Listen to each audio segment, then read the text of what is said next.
Hola, ¿qué tal? Mis amigos, les saluda su hermano y amigo Jonathan Otaño. En esta ocasión, como siempre, contento de poder compartir con ustedes un video más para estas redes. En esta ocasión, como dice el título, vamos a estar hablando brevemente, analizando la pregunta sobre la resurrección. La pregunta sobre la resurrección, basado en Marcos capítulo 12, versículo 18 al 27. Vamos a estar leyendo algunos versos para así poder entender esta pregunta acerca sobre la resurrección. Vamos a leer en Marcos 12, versículo 18 en adelante. Dice así la palabra del Señor. E iban a él unos saduceos, quienes dicen que no hay resurrección, y le preguntaron diciendo: Maestro, Moisés nos escribió que cuando el hermano de alguno muera y dejar esposa, pero no dejase ningún hijo, que su hermano tome la mujer y suscite descendencia a su hermano.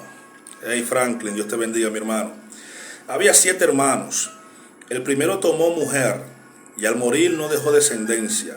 La tomó el segundo y murió sin dejar descendencia. Y de la misma manera el tercero.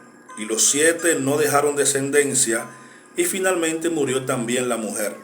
En la resurrección, ¿de cuál de ellos será la mujer?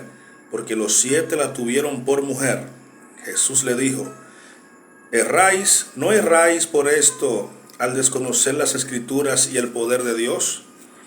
Porque cuando resuciten de entre los muertos, no se casarán ni se darán en casamiento, sino que serán como los ángeles que están en los cielos.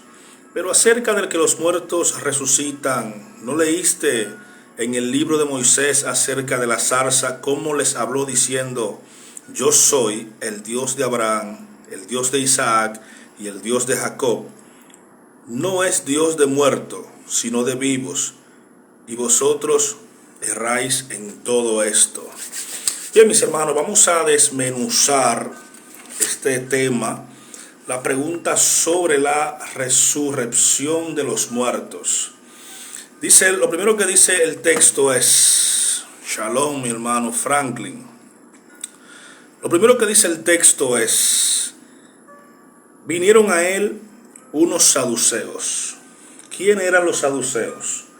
Es importante, mis amados hermanos y amigos, que conozcamos el contexto histórico en el cual se desenvolvía Jesús en su ministerio.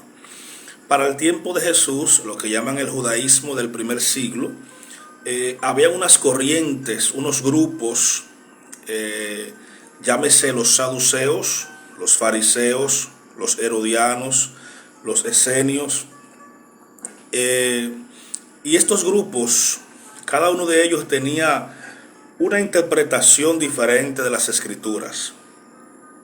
Por ejemplo, dice aquí que vinieron a él los saduceos, aquellos que dicen que no hay resurrección de los muertos. Fíjate cómo este grupo de saduceos que dice Josefo en uno de sus libros, que eran para el tiempo de Jesús unos 10,000 saduceos. Y para conocer la historia de los saduceos y fariseos hay que remontarse 123, 125 años antes de Jesús, en la guerra de los macabeos, cosa que no vamos a hacer ahora porque no es el tema, ya por ahí hay un video. El hecho es que los saduceos eran la parte aristócrata. Repito, los saduceos eran la parte aristócrata, eran los que gobernaban el templo, no los fariseos. Los saduceos, Anás, Caifás, eran sacerdotes saduceos y eran los que gobernaban el templo. Había una corrupción en el templo para el tiempo de Jesús. Las posiciones se tomaban por cohecho. Eso se había terminado ya, eso de elegirlo Dios, eso se había acabado. Lo que estaban haciendo los saduceos en el templo era una corrupción total. Desde el tiempo de los macabeos, cuando Judas Macabeos, primero su padre Matatías, se levanta contra el gobierno de los helénicos, de Antíoco Epífanes, aquel prototipo o antitipo, sombra de lo que iba a ser el anticristo, pues decide decide sacrificar un cerdo en el templo del Señor. Esto obviamente levantó la ira de los hebreos, de los judíos, y Matatías se levanta con unos hombres, muere en la guerra, pero su hijo Judas Macabeos, el cual se apodaba Judas el Martillo, también se levanta contra los helénicos y logran sacar a Antíoco Epífanes y también a todo el ejército de los griegos de las tierras de Jerusalén. Entonces, de hecho, de esa guerra, mis hermanos, de ese entonces en adelante se celebra una fiesta muy famosa hasta el día de hoy, que es la fiesta de Hanukkah o la fiesta de la dedicación. Y hay una referencia en Juan capítulo 10, versículo 22, donde dice que Jesús se paseaba por el pórtico de Salomón y era invierno y se estaba celebrando la fiesta de la dedicación, la fiesta de Hanukkah, para los días de diciembre. Cuando derrotan a los helénicos, se supone que había que buscar sacerdotes del linaje de Aarón, como dice la ley. Sin embargo, estas personas dijeron que no, pusieron sus propios sacerdotes, y los verdaderos sacerdotes que estaban en el templo se fueron de Jerusalén, se fueron al desierto. De ahí nacen lo que conocemos como los esenios. Estos esenios vivían en el desierto, quisieron buscar un reencuentro con el Eterno, con Dios, y ellos dijeron, nada mejor que el desierto para reencontrarnos con Dios, para santificarnos, para guardarnos para Dios. De hecho, se cree que Juan el Bautista era un esenio. La profecía de Isaías dice, voz que clama en el desierto, preparad el camino al Señor. Juan se crió y vivió en el mundo de los esenios, por eso dice que predicaba en el desierto. Juan no andaba predicando a lo loco, voceando en el desierto como un loco, no. Cuando dice que proclama y que predicara en el desierto, era que se estaba preparando con los esenios hasta el momento que Dios le avisara para preparar el camino para el maestro. Entonces, mis hermanos, los saduceos, que según ellos, los corruptos del templo, decían que venían de la descendencia de Sadoc, pero es mentira, una corrupción terrible que había ahí, y más para el tiempo de Jesús.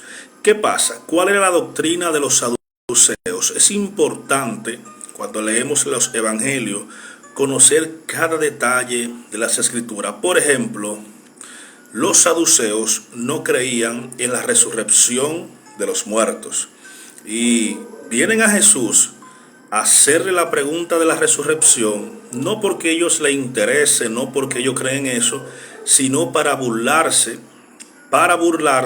de la doctrina de la resurrección. Así que eso no es nuevo, eso es viejo. Una característica de los saduceos, repito, era que no creían en la resurrección de muertos, no creían en los ángeles, no creían en los demonios, no creían en la vida por venir, no creían en un juicio final, no creían prácticamente en nada de lo que creía su contraparte, que eran los fariseos. Los fariseos era otro grupo que nace también en el tiempo de la guerra de los Macabeos, pero nace como un grupo separatista. Los peruchín, los fariseos, son rabinos que se levantan en contra de la corrupción también que había en el templo con los saduceos. Los saduceos estaban aprovechando los sacrificios, no le importaba en lo más mínimo los sacrificios para Dios, sino su propio cohecho, su propia bendición. Los fariseos se levantan entonces como un grupo contrario, donde nacen maestros de la Torá que se dedican a enseñar las escrituras en los pueblos, y levantan sinagogas, una palabra griega para el término kehilá en hebreo. Levantan grupos donde enseñan a otros para que esos otros también enseñen a los demás. Los fariseos creían en todo lo contrario. O sea, si los saduceos no creían en la resurrección de los muertos, pues los fariseos sí creían en la resurrección de los muertos. Los fariseos creían que iba a venir un juicio final.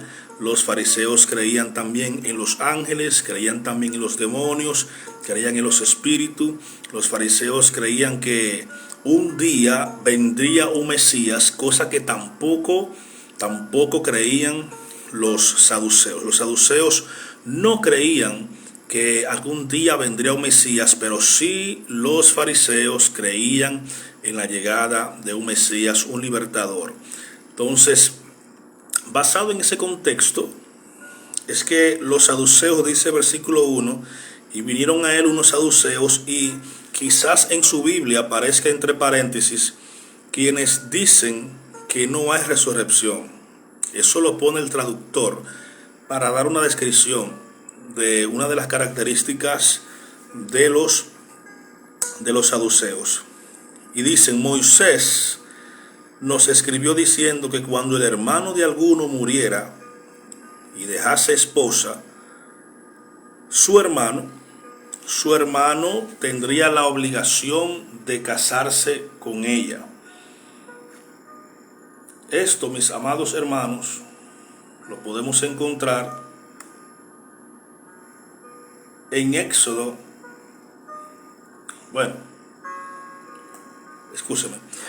Esta ley de que si tu esposa, si tú te casabas, por ejemplo, yo me casaba con una mujer y yo lamentablemente partía, mi hermano tenía que levantar una descendencia. Basado en esa ley que Dios le dio a Moisés, es que los saduceos vienen donde Jesús y le cuentan esta historia. Maestro, Moisés nos escribió que cuando el hermano de alguno muriere y dejara esposa, pero no dejara ningún hijo, que su hermano tome la mujer y así suscite la descendencia de su hermano.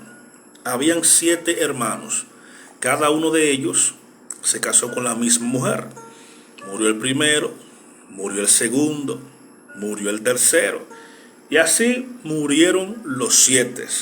Dicen los saduceos: en la resurrección, ¿de quién será esposa si los 7 la tomaron?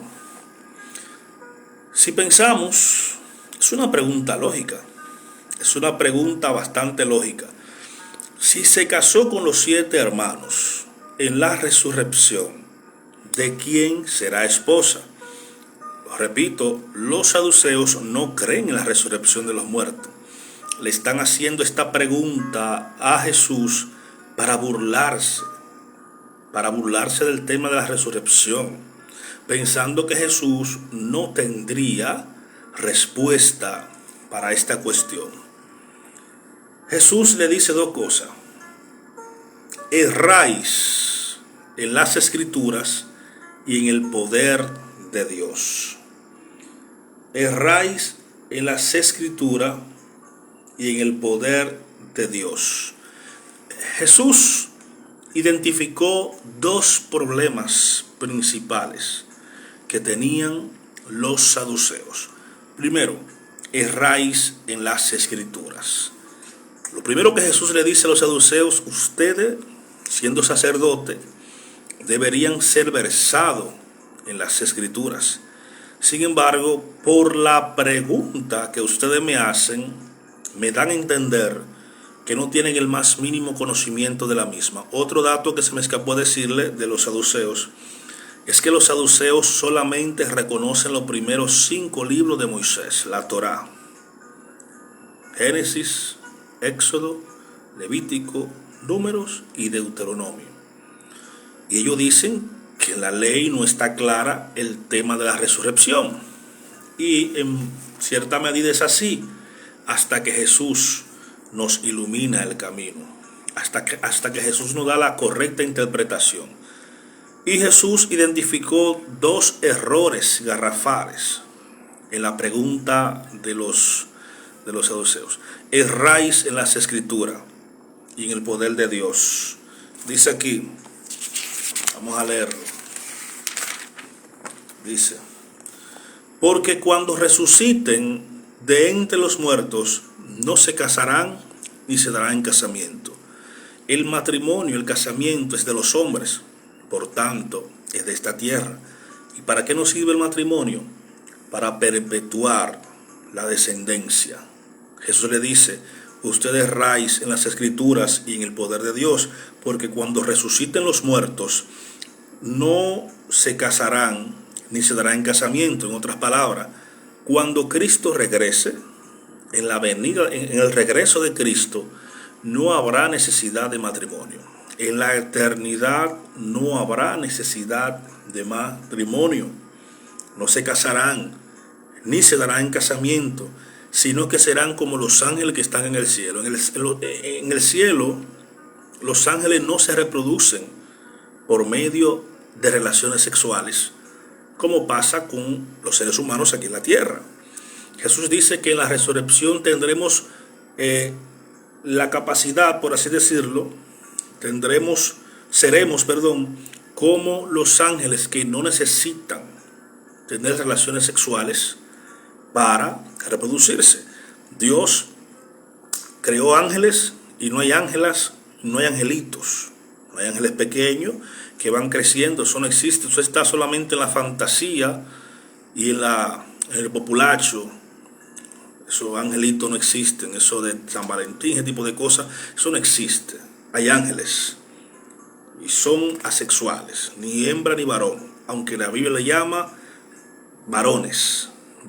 Nunca, por lo menos en las escrituras, yo no he visto ángelas, siempre ángeles. Y dice que cuando resucitemos seremos como los ángeles. ¿En qué sentido? En el sentido de que no vamos a necesitar reproducirnos, no. Pero esa es la primer cuestionante. Erráis en las escrituras, erráis en este punto. Y dice, y en cuanto a que los muertos resucitan, fíjate que según los saduceos, en la ley no hay referencia clara de una resurrección. Sin embargo, le dice Jesús que sí, que la hay. Lo que pasa es que cuando leen, no entienden las escrituras. Dice, pero en cuanto a que los muertos resucitan, ¿ustedes no leyeron lo que dice el libro de Moisés en la ley acerca de la zarza? Fíjate que Jesús pudo explicarle el tema de la resurrección, él con sus propias palabras. Sin embargo, ¿qué hace Jesús? Jesús toma como referencia la ley a la cual ellos se basan, a la cual según ellos es lo único que reconocen. Dicen, y en cuanto a que los muertos resucitan, ¿ustedes no leyeron en la zarza cuando Dios le dice a Moisés, yo soy el Dios de Abraham, el Dios de Isaac, el Dios de Jacob? Porque para Dios todos viven, porque Dios no es Dios de muertos, sino Dios vivo. Fíjate que dice, yo era el Dios de Abraham. Cuando Dios se la presenta a Moisés, no dice, yo era el Dios de Abraham, de Isaac y de Jacob, ahora voy a ser el Dios tuyo. No, Dios habla en un presente continuo. Yo sigo siendo el Dios de Abraham, de Isaac y de Jacob, porque para Dios están vivos. Dios lo tiene guardado, Dios lo tiene reservado en un lugar especial, en la mentalidad, en el conocimiento de Dios, tanto Abraham, Isaac y Jacob, y los sadik, los justos, que vivieron una vida justas en esta tierra, están guardados para el día de la resurrección. Como dijo Jesús en una ocasión a los saduceos y fariseos, porque serán culpables desde la sangre de Abel, el primer mártir de la historia, hasta la sangre de Berequía, hasta el último. Eso está en Segunda de Reyes, hasta donde vivieron la monarquía de Israel. O sea, dando a entender que Abel está vivo en algún lugar, yo lo tendré guardado en algún lugar. Dios, dice Jesús a los saduceos, no es Dios de vivo, no es Dios de muerto, sino Dios de vivo. Con estas dos aclarando, Jesús le deja claro a los saduceos de una vez por todas. En otro evangelio dice que jamás volvieron a hacerle alguna pregunta a Jesús, porque Jesús, toda la bola que le tiraban los saduceos y algunos fariseos, Jesús se la bateaba. Y es que el tema de la resurrección de los muertos siempre ha sido un tema controversial, porque la gente no cree que un día todos vamos a resucitar. En el libro de Daniel habla que en una ocasión habrá resurrección de justos y de injustos. uno para vergüenza perpetua y otro para gloria de Dios. Si buscamos la resurrección de los muertos en el antiguo pacto, la vamos a encontrar. Lo que pasa es que tenemos que verla con los ojos de Jesús.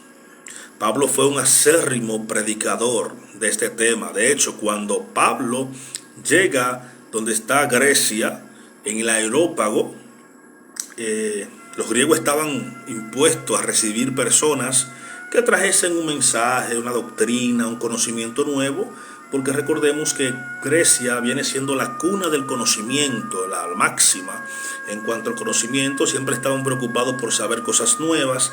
Y en esta ocasión viene Pablo y la entrada de Pablo a Grecia es interesante, porque dice la Biblia que cuando Pablo entra a Grecia, dice que vio una inscripción en varias lápidas a cada uno de sus dioses. Todos conocemos que los griegos eran muy religiosos y adoraban a muchos dioses, pero Pablo cuando entra dice que su corazón se enterneció al ver tantos dioses y tantas lápidas, pero ve una en especial que dice al Dios no conocido, porque si usted no sabe, los griegos, en especial Sócrates, Platón y Aristóteles, tenían conocimiento de que la creación tenía un arquitecto, de que la creación no se hizo de manera espontánea, sino que detrás de cada creación hay un creador. Pero había un dato interesante: los griegos, a pesar de su gran conocimiento que tenían, conocimiento social, conocimiento político, conocimiento de religión, conocimiento de toda índoles, son en materia de noxis,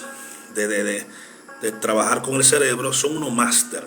Pero había algo que los griegos, a pesar de todo su conocimiento, no tenían, y era el conocimiento y la revelación del Dios de la Biblia. Tal conocimiento solamente Dios se lo reveló a un pequeñito pueblo llamado Israel. Pablo dice en Romanos que los pactos, las promesas, las leyes, los preceptos, todo fue revelado a una nación llamada Israel. Por tanto, cuando Pablo, siendo hebreo, ciudadano romano, cultura griega, Pablo era un todólogo, cuando Pablo llega a Grecia y le habla en el Areópago, el Dios que hizo todas las cosas, siendo un Dios poderoso, no es honrado por manos de hombre, sino que creando todas las cosas, no se sirve de manos humanas, no cabe en un templo. Los griegos acostumbraban a cada dios tenerlo en un templo, por eso se inventaron el Olimpo, donde el dios supremo Zeus gobernaba junto a Ares, que gobernaba en el infierno, Poseidón gobernaba en el mar, tenemos a Adoni, el dios de la belleza, tenemos tantos dioses y a cada uno pues le tenía un templo. Pero Pablo dice, el Dios que creó todas las cosas, siendo Señor de todo, no se sirve, ni vive, ni habita en templos hechos por manos humanas. Eso sí, de una sola sangre creó todas las personas. El hecho es que dice al final de su discurso que cuando le habló de la resurrección, todos se espantaron. Algunos dijeron, ¿quién es este charlatán? Cuando él tocó el tema de que los muertos volverían a la vida, entonces hubo ahí un choque.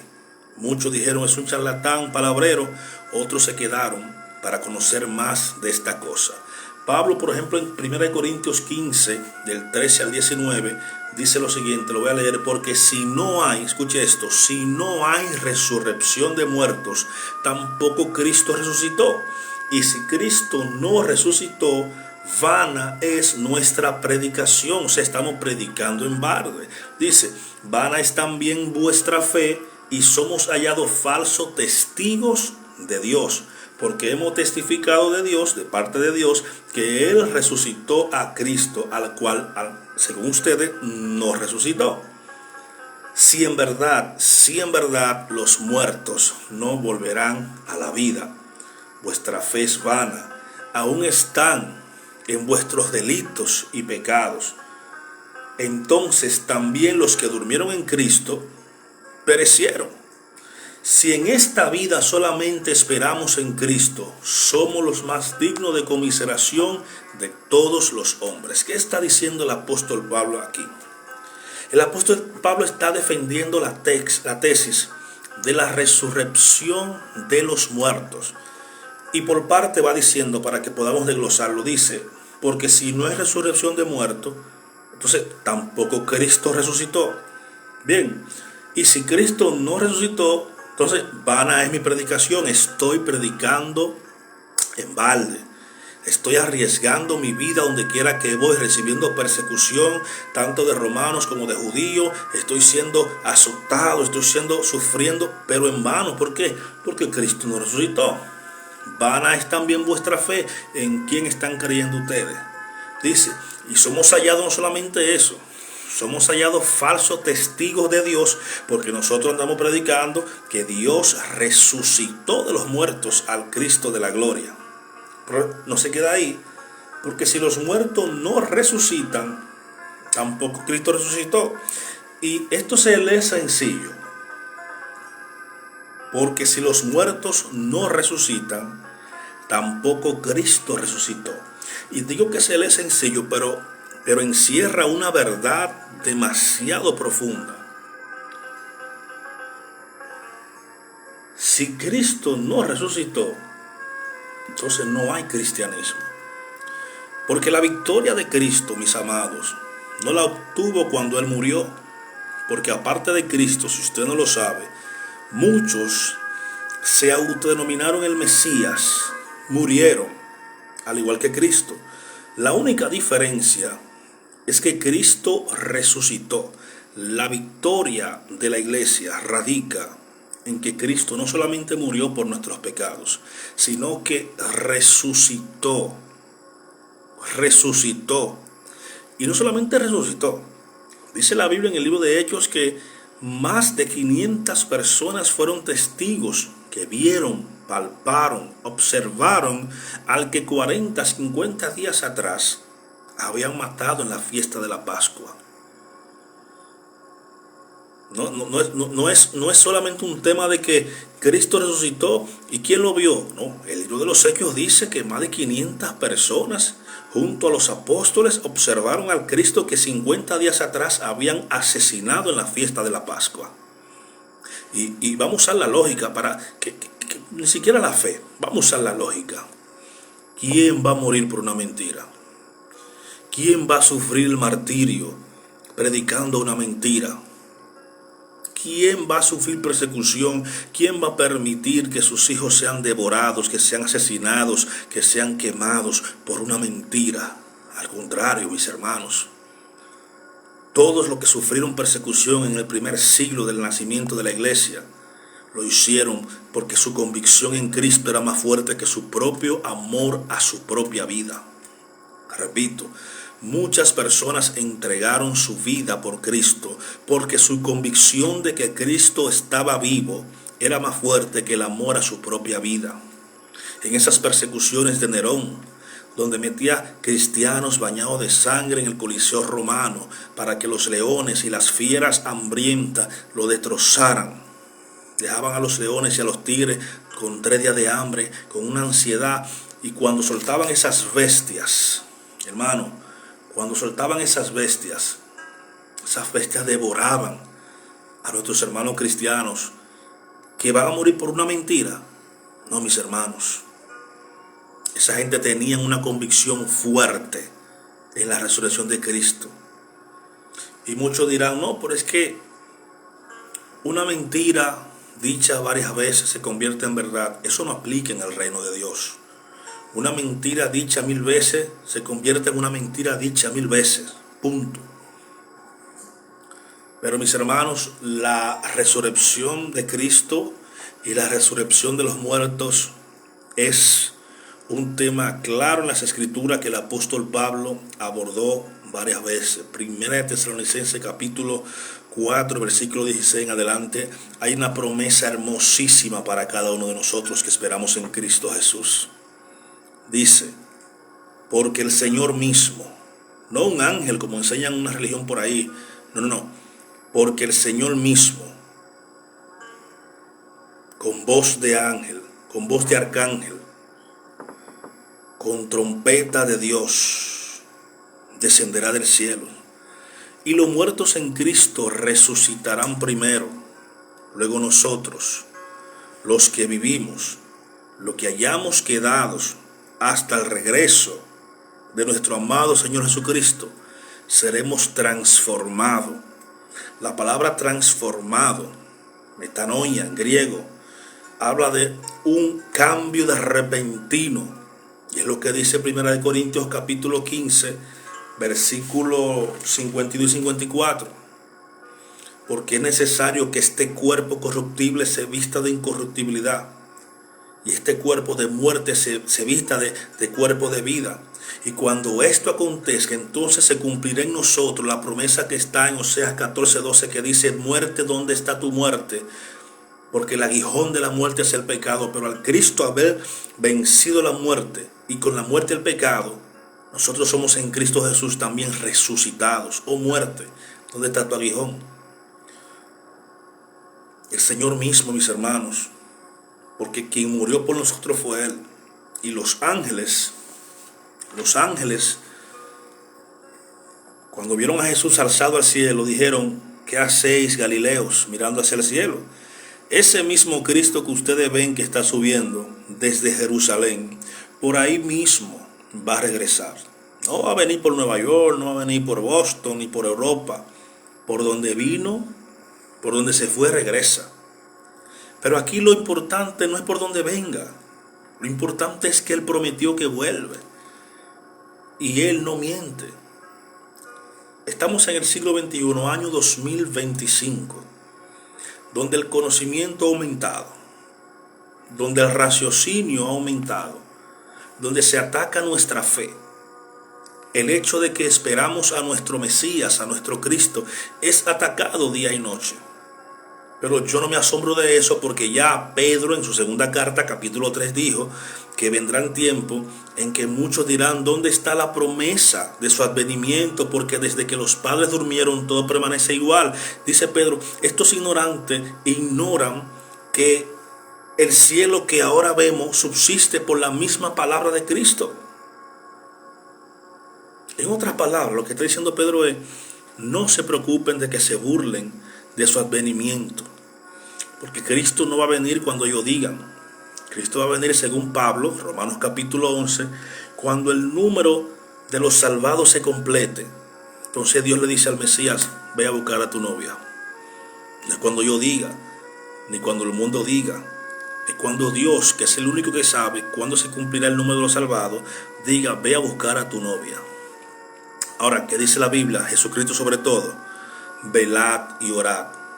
Oremos y velemos para que ese día nos encuentre como Él quiere, en santidad, preparados. No es que vamos a prepararnos cuando Él regrese y veamos la señal en el cielo, no.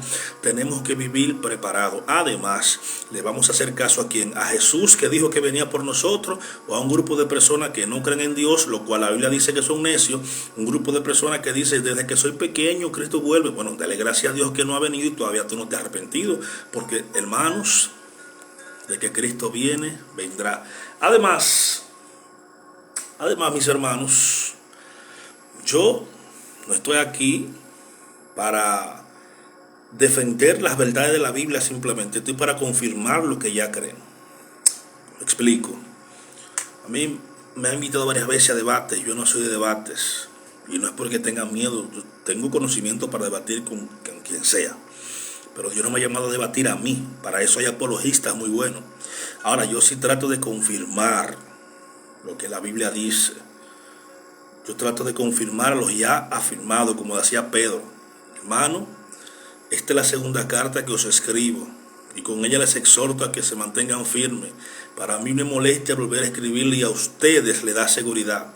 Y el apóstol Pablo decía también: mientras yo esté en este cascarón que es mi cuerpo, les seguiré repitiendo una y mil veces las mismas cosas. Porque yo, que está aquí, sé a quién le he creído. Y hoy en día hay muchas corrientes, y la mayoría tratan de denigrar a Cristo, diciendo que no fue el Mesías, que no cumplió los requisitos del Mesías. Otros dicen que fue un simple profeta. Otros dicen que fue un espiritual, un avatar, un hombre bueno. Otros dicen tantas cosas de mi maestro. Y lo grande es que esas corrientes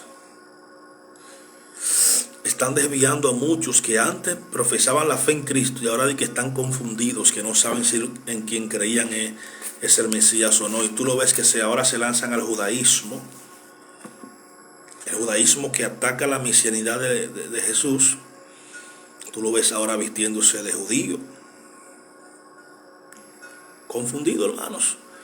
No hay peor cosa que no tener identidad en lo que has creído. 2000 años predicando que Jesús es el Salvador del mundo. Y en este cuarto de siglo, ahora hay corrientes cabalistas que niegan la mesianidad del Mesías. Corrientes extrañas que están diciendo que Jesús no vuelve. Maestros con grandes doctorados y grandes capacidades diciendo que Jesús no vuelve. Vamos a afianzarnos cada día más en lo que dice la Biblia. Los profetas decían que Él venía y vino. Los profetas decían que Él moriría y resucitaría. Murió y resucitó. Los profetas como Daniel decían que venía otra vez en las nubes. El mismo Jesús dijo: me voy, pero no lo dejo solo. Y si me voy, vendré otra vez por ustedes, para que donde yo estoy, estén también ustedes. Los apóstoles siguieron predicando que Cristo regresaría por segunda vez. Ahora hay corrientes que dicen que Él no viene. Usted decide a quién creerle. Si a los profetas, a Cristo, a los apóstoles, o a esos pseudos maestros que Jesús nos advirtió que se levantarían falsos maestros y falsos ungidos. Cuando dice falso Cristo, no es que vendrían mucho Cristo, no, es que vendrían falsos ungidos, falsas personas que hablarían en su nombre, pero en realidad entrarían para confundir al pueblo.